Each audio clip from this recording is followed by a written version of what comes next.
Hi friends, இந்த வீடியோவில் நாம் TNEA வெப்சைட்டில் ரெஜிஸ்ட்ரேஷன் எப்படி செய்வது என்பதை பார்க்கலாம். முதலாவதாக மாணவருக்கு இமெயில் ஐடி தேவை. இமெயில் ஐடி இல்லை என்றால் உடனடியாக அதை தயார் செய்து கொள்ள வேண்டும். ஏனென்றால் இதுதான் உங்களுடைய யூசர் ஐடியாக இருக்கும். இதன் மூலமாகத்தான் TNEAவின் செயல்முறைகள் உங்களுக்கு தெரிய வரும். இரண்டாவதாக மொபைல் நம்பர். உங்களுடையது அல்லது உங்களுடைய பெற்றோர்களுடைய நம்பரை பதிவு செய்யலாம். SMS வருவதற்கும் ரெஜிஸ்ட்ரேஷன் OTP வருவதற்கும் இந்த பதிவு முக்கியமானது. மூன்றாவதாக ரெஜிஸ்ட்ரேஷன் ஃபீ பேமெண்ட். ஆன்லைன் அல்லது DD மூலமாக TFC சென்டருக்கு சென்று பணம் செலுத்தலாம். OC, BC, BCM, MBC மற்றும் TNC கம்யூனிட்டியில் உள்ளவர்களுக்கு 500 ரூபாயும், SC, SCA, ST கம்யூனிட்டியில் உள்ளவர்களுக்கு 250 ரூபாயும் ரெஜிஸ்ட்ரேஷன் கட்டணமாக வசூலிக்கப்படுகிறது. தேவையான டாக்குமெண்ட்ஸ் மற்றும் சர்டிபிகேட்ஸ் உங்களிடம் தயாராக இருந்தால் ஒரே நாளிலேயே ரெஜிஸ்ட்ரேஷன் செய்யலாம். எப்படி ரெஜிஸ்ட்ரேஷன் செய்வது என்று இப்பொழுது நாம் பார்ப்போம். முதலாவது உங்கள் ப்ரௌசரை ஓப்பன் பண்ணி tneaonline.org என்ற வெப்சைட்டுக்குள்ளே நீங்கள் நுழையணும். அதுக்குள்ளே பார்த்தீங்கன்னா உங்களுடைய TNEA வெப்சைட்டோட ஹோம் பேஜ் இருக்கும். அதில் கீழே பார்த்தீங்கன்னா click here for BE BTech registration அப்படின்ற லிங்க் இருக்கும். அதை நீங்கள் கிளிக் பண்ணிங்கன்னா அது உங்களுடைய ரெஜிஸ்ட்ரேஷன் பேஜுக்கு கொண்டு போகும். அதில் பார்த்தீங்கன்னா முதலாவது உங்களுடைய பெயரை கேட்கும். அதுக்கு அடுத்தது உங்களுடைய மொபைல் ஃபோன், மாணவர்களுடைய மொபைல் ஃபோனை நாம் இங்கே கொடுக்கலாம். அடுத்தது பார்த்தீங்கன்னா உங்களுடைய மின்னஞ்சல் முகவரி, உங்களுடைய இமெயிலை நீங்கள் டைப் பண்ணணும்.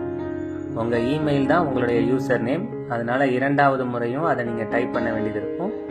அதுக்கு அடுத்தது பார்த்தீங்கன்னா உங்களுடைய டேட் ஆஃப் பர்த் கேட்கும். ஸோ நீங்கள் பிறந்த தேதியை அதில் செலக்ட் பண்ணணும். அதுக்கடுத்து 2 கேள்விகள் இருக்கிறது. நீங்கள் +1 தேர்ச்சி பெற்றிருக்கிறீர்களா அப்படின்ற கேள்வி இருக்கிறது. ஸோ அதற்கு ஆம் இல்லை என்ற பதில் கொடுக்கணும்.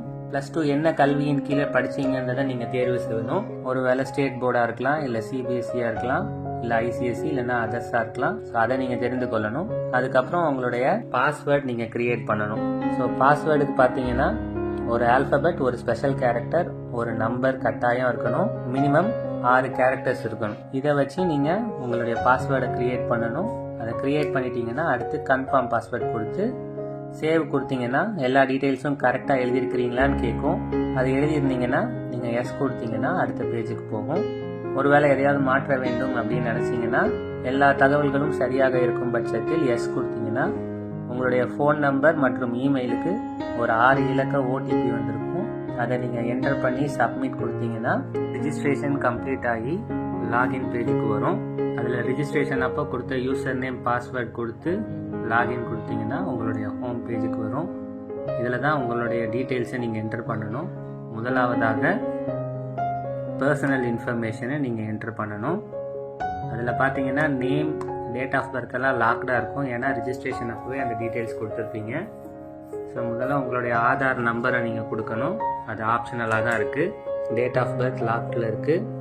தொடர்பு முகவரியை நீங்கள் என்டர் பண்ணணும். அதுக்கு அடுத்தது பார்த்தீங்கன்னா நிரந்தர முகவரி. ஸோ தொடர்பு முகவரியும் நிரந்தர முகவரியும் ஒன்றா இருந்துச்சுன்னா சேம் as கம்யூனிகேஷன் அட்ரஸ் அப்படின்றத டிக் பண்ணிங்கன்னா அது ரெண்டுமே என்டர் ஆயிரும். அதுக்கு அடுத்து பார்த்தீங்கன்னா நீங்கள் இருக்கிற மாநிலம், உங்களுடைய மாவட்டம், நீங்கள் இருக்கிற தாலுகா, அடுத்து உங்களுடைய பின்கோடை நீங்கள் கொடுக்கணும். அதுக்கு அடுத்து பார்த்தீங்கன்னா நீங்கள் இருக்கிற சொந்த மாவட்டம் என்னன்றதை கொடுக்கணும்.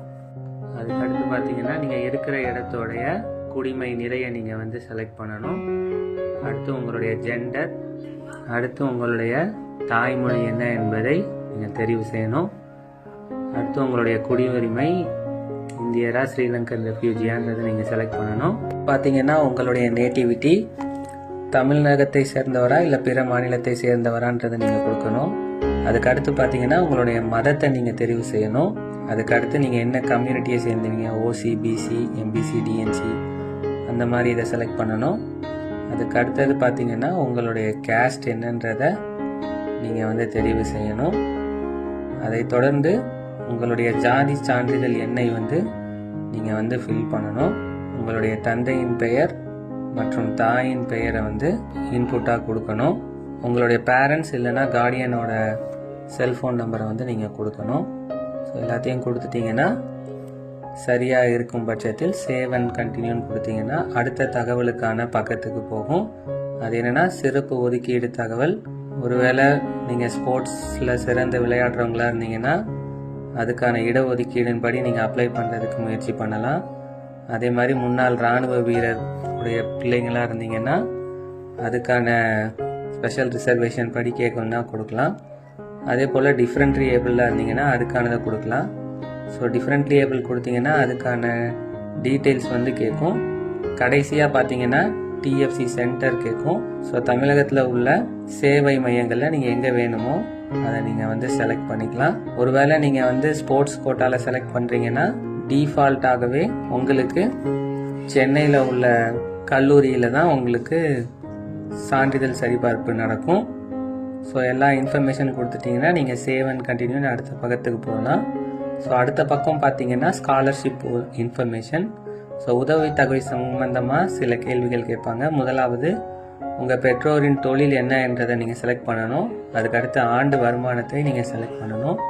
உங்கள் குடும்பத்தில் நீங்கள் தான் முதல் பட்டதாரியா அப்படின்றத நீங்கள் வந்து சொல்லணும். அடுத்து போஸ்ட் மெட்ரிக் ஸ்காலர்ஷிப் வேணுமா அப்படின்ற நீங்கள் தகவலை கொடுக்கலாம். அடுத்தது உங்களுக்கு கல்வி கடன் பெற வேண்டுமா என்ற கேள்வி இருக்கிறது. சேவ் அண்ட் கண்டினியூன்னு கொடுத்தீங்கன்னா அடுத்ததாக உங்கள் பயின்ற பள்ளியை பற்றின தகவல் கேட்பாங்க. அரசு பள்ளியா அல்லது பிரைவேட் பள்ளியான்ற மாதிரி இருக்கும். அதை நீங்கள் செலக்ட் பண்ணணும். அதுக்கு அடுத்து பார்த்தீங்கன்னா பள்ளி இருப்பிடத்தின் குடிமை நிலையை நீங்கள் வந்து செலக்ட் பண்ணணும். அதுக்கு அடுத்து பார்த்தீங்கன்னா 8வதுலேருந்து 12வது தமிழ்நாட்டில் படிச்சிருக்கிறீர்களான்னு கேட்கும். ஸோ 8வதுலேருந்து 12வது வரைக்கும் தமிழ்நாட்டில் படிச்சிருந்தீங்கன்னா நீங்கள் நேட்டிவிட்டி சர்டிஃபிகேட் ப்ரொடியூஸ் பண்ணணுன்ற அவசியம் இல்லை. அதற்காக இந்த கேள்வி கேட்டிருக்காங்க. அதுக்கு அடுத்தது 6லிருந்து 8 வரை ஆர்டிஇ மூலம் பிரைவேட் ஸ்கூலில் படிச்சிருக்கிறீங்களா, 9லிருந்து 12 வரைக்கும் அரசு பள்ளியில் பயின்றுள்ளீர்களான்ற கேள்வி கேட்குறாங்க. அதுக்கு அடுத்து பார்த்தீங்கன்னா நீங்கள் 6லிருந்து 12 வரைக்கும் அரசு பள்ளியில் படிச்சிருக்கிறீங்களான்ற ஒரு கேள்வியை கேட்குறாங்க.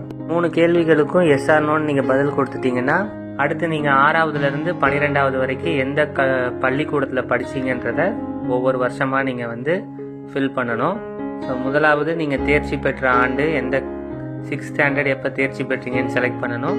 அதுக்கப்புறம் எந்த மாநிலத்தில் அந்த பள்ளிக்கூடம் இருந்துச்சு, எந்த மாவட்டத்தில் இருந்துச்சு, எந்த பிளாக்கின் கீழே வருதுன்றதை நீங்கள் செலக்ட் பண்ணிங்கன்னா அடுத்த இதில் உங்களுடைய ஸ்கூலோட பேரை ட்ராப் டவுனில் நீங்கள் வந்து சர்ச் பண்ணி செலக்ட் பண்ணணும். அதுக்கு அடுத்து பார்த்தீங்கன்னா நீங்கள் எந்த மொழியில் படிச்சீங்க அப்படின்றத செலக்ட் பண்ணணும். ஸோ இப்படி 6லிருந்து 12 வரைக்கும் ஒவ்வொரு கிளாஸுக்கும் நீங்கள் வந்து ஃபில் பண்ணணும். ஒருவேளை 6லிருந்து 12 வரைக்கும் ஒரே ஸ்கூலில் படிச்சிருந்தீங்கன்னா apply 6th standard school name to ஆல்ன்ற இடத்துல இருக்கிற செக் பாக்ஸை நீங்கள் செலக்ட் பண்ணிங்கன்னா எல்லா இடத்துலையும் அதே ஸ்கூல் நேம் வந்து வந்துடும். ஸோ ஒன்ஸ் நீங்கள் 6லிருந்து 12 வரைக்கும் உள்ள ஸ்கூலை ஃபில் பண்ணிட்டீங்கன்னா சேவ் அண்ட் கண்டினியூன்னு நீங்கள் கிளிக் பண்ணிங்கன்னா அகாடமிக் இன்ஃபர்மேஷன் பேஜுக்கு வந்து வரும். ஸோ அதில் முதலாவது நீங்கள் என்ன தகுதி தேர்வு எழுதியிருக்கிறீங்க, எந்த போர்டின் கீழே எழுதியிருக்கிறீங்கன்றதை செலக்ட் பண்ணணும். ஸோ அதுக்கு அடுத்து பார்த்தீங்கன்னா போர்ட் ஆஃப் எக்ஸாமினேஷன் நீங்கள் கொடுக்கறதுக்கு கீழே வரும். ஒருவேளை அதர்ஸ் கொடுத்தீங்கன்னா என்ன போர்டுன்றதை நீங்கள் எழுத வேண்டியது வரும். தமிழ்நாடு ஸ்டேட் போர்ட் மாணவராக இருந்தீங்கன்னா பெர்மனன்ட் ரெஜிஸ்ட்ரேஷன் நம்பரை என்டர் பண்ணலாம். அப்படி இல்லைன்னா உங்களுடைய ரோல் நம்பரை நீங்கள் என்டர் பண்ணலாம். அதுக்கடுத்து எந்த வருடம் நீங்கள் தேர்ச்சி பெற்றீங்கன்றதை கொடுக்கணும். 2025ஆம் ஆண்டாக இருந்துச்சுன்னா உங்களுடைய மதிப்பெண்கள்லாம் கேட்காது. ஒருவேளை பழைய வருடமாக இருந்ததுன்னா அது நீங்கள் உங்களுடைய +2 மதிப்பெண்ணை நீங்கள் குறியிடுற மாதிரி சொல்லும். தேர்ச்சி பெற்ற ஆண்டுக்கு அடுத்து நீங்கள் என்ன பாடப்பிரிவு +2ல் எடுத்திருக்கிறீங்கன்றதை செலக்ட் பண்ணணும். நீங்கள் எந்த லாங்குவேஜில் படிச்சீங்கன்றதை செலக்ட் பண்ணணும், தமிழா இங்கிலீஷா அதர்ஸான்றது. அடுத்து நீட் தேர்வு, ஜேஇஇ தேர்வு, இந்தியன் மேரிடைம் யூனிவர்சிட்டிக்கான காமன் என்ட்ரன்ஸ் டெஸ்ட், இது மாதிரி ஏதாவது தேர்வை நீங்கள் அப்ளை பண்ணினீங்கன்னா எஸ்ஆர் நோன்னு நீங்கள் செலக்ட் பண்ணுற மாதிரி இருக்கும். அதுக்கப்புறம் எம்இஸ் நம்பரை வந்து நீங்கள் வந்து குறியீடு செய்யணும். ஸோ ஒவ்வொரு மாணவர்களுக்கும் இஎம்ஐஎஸ் நம்பர் வந்து கொடுத்துருப்பாங்க. ஸோ 12வதுல உங்களுக்கான இஎம்ஐஎஸ் நம்பர் என்னவோ அதை நீங்கள் வந்து என்டர் பண்ணணும். ஒருவேளை இஎம்எஸ் ஐடி இல்லைன்னா அதுக்கான நீங்கள் காரணத்தை குறிப்பிடணும். ஒருவேளை முந்தின ஆண்டுகளில் தகுதி பெற்ற மாணவர்களாக இருப்பீங்கன்னா சில நேரத்தில் இருக்காது. அதுக்கான காரணம் என்னன்றதை நீங்கள் எழுதணும். அடுத்தது உங்ககிட்ட நேட்டிவிட்டி சர்டிஃபிகேட் இருந்துச்சுன்னா அந்த நேட்டிவிட்டி சர்டிஃபிகேட்டோட நம்பரை வந்து என்டர் பண்ணணும். அது ஆப்ஷனலாக தான் வச்சுருக்காங்க. ஸோ 5 வருடம் தமிழ்நாட்டில் படிக்காதவங்க இந்த இடத்துல நீங்கள் ஃபில் பண்ணணும். ஸோ எல்லா தகவலும் கொடுத்துட்டிங்கன்னா சேவ் அண்ட் கண்டினியூ அப்படின்னு நீங்கள் கொடுக்கலாம். அடுத்து பார்த்தீங்கன்னா ப்ரீவியூ பேஜில் வந்து நிற்கும். ஸோ நீங்கள் இது வரைக்கும் கொடுத்த 5 பக்கத்தில் கொடுத்த தகவல்களை நீங்கள் ஒரு முறை சரி பார்த்து கொள்ளலாம். So personal information, special reservation information, scholarship information, school of study, academic information, இது எல்லாத்தையும் நீங்கள் கிளிக் பண்ணி செக் பண்ணிவிட்டு எல்லா தகவலும் சரியாக இருக்கும் பட்சத்தில் கண்டினியூ டு பேன்னு நீங்கள் கொடுக்கலாம். ஸோ கண்டினியூ டு பேன்னு கொடுக்கும்போது ஒரு வார்னிங் மெசேஜ் வரும். ஒன்ஸ் நீங்கள் பேமெண்ட் முடிச்சிட்டிங்கன்னா உங்களுடைய டீட்டெயில்ஸ் எதையும் மாற்ற முடியாது. ஸோ அதனால் இந்த ப்ரீவியூ பேஜில் உங்களுடைய தகவல்கள் சரியாக இருக்குதான்னு நீங்கள் செக் பண்ணிவிட்டு ஒருவேளை தவறு இருந்துச்சுன்னா பேக் பட்டன் கிளிக் பண்ணி நீங்கள் அந்த தகவலை போய் மாற்றிக்கொள்ளலாம். ஸோ எல்லாம் சரியாக இருக்கும் பட்சத்தில் கண்டினியூ டு பேன்னு கொடுத்தீங்கன்னா பேமெண்ட் கேட்வேக்கு போகும். ஸோ உங்களுக்கு பார்த்தீங்கன்னா 4 பேமெண்ட் கேட்வே இருக்குது. Canara bank, Indian bank, Indian Overseas bank, HDFC bank என்று. ஸோ உங்களுடைய கம்யூனிட்டிக்கு ஏற்ற மாதிரி ரெஜிஸ்ட்ரேஷன் ஃபீஸ் மாறும். ஸோ எந்த பேமெண்ட் கேட்வேன்றதை நீங்கள் செலக்ட் பண்ணிவிட்டு பேன்னு கொடுத்தீங்கன்னா அந்த கேட்வேயில் உள்ள பேமெண்ட் சைட்டுக்கு போகும். ஸோ அதில் நீங்கள் எதன்படி பேமெண்ட் பண்ணுறீங்க, டெபிட் கார்டா, கிரெடிட் கார்டா, நெட் பேங்கிங், UPI, ஸ்கேன், இப்படி எதுலனாலும் நீங்கள் கொடுத்து நீங்கள் பே பண்ணிக்கலாம். ஒன்ஸ் பேமெண்ட் ஆயிடுச்சுன்னா உங்களுக்கு வந்து பேமெண்ட் சக்ஸஸ்ஃபுல்ன்ற பேஜ் வரும். ஸோ அந்த பேஜ் சக்ஸஸ்ஃபுல் ஆயிடுச்சுன்னா உங்கள் TNEA வெப்சைட்டில் நீங்கள் லாகின் பண்ணி பார்க்கும்போது ஜென்ரேட் ரிப்போர்ட் அப்படின்ற ஆப்ஷன் வந்து எனேபிள் ஆகிருக்கும். ஸோ அதில் டவுன்லோட் நவ் அப்படின்ற பட்டன் இருக்கும். அதை நீங்கள் கிளிக் பண்ணிங்கன்னா உங்களுடைய அப்ளிகேஷன் ஃபார்ம் டவுன்லோட் ஆகும். ஸோ அதில் நீங்கள் உங்கள் டீட்டெயில்ஸை நீங்கள் செக் பண்ணிக்கலாம். ஸோ இதுதான் உங்களுடைய ரெஜிஸ்ட்ரேஷன் ப்ராசஸ். ரெஜிஸ்ட்ரேஷனின் அடுத்த கட்டமாக ஒரிஜினல் சர்டிபிகேட்ஸை அப்லோட் செய்ய வேண்டும். அது எவ்வாறு செய்ய வேண்டும் என்பதை அடுத்து வரும் வீடியோவில் பார்க்கலாம். தேங்க்யூ.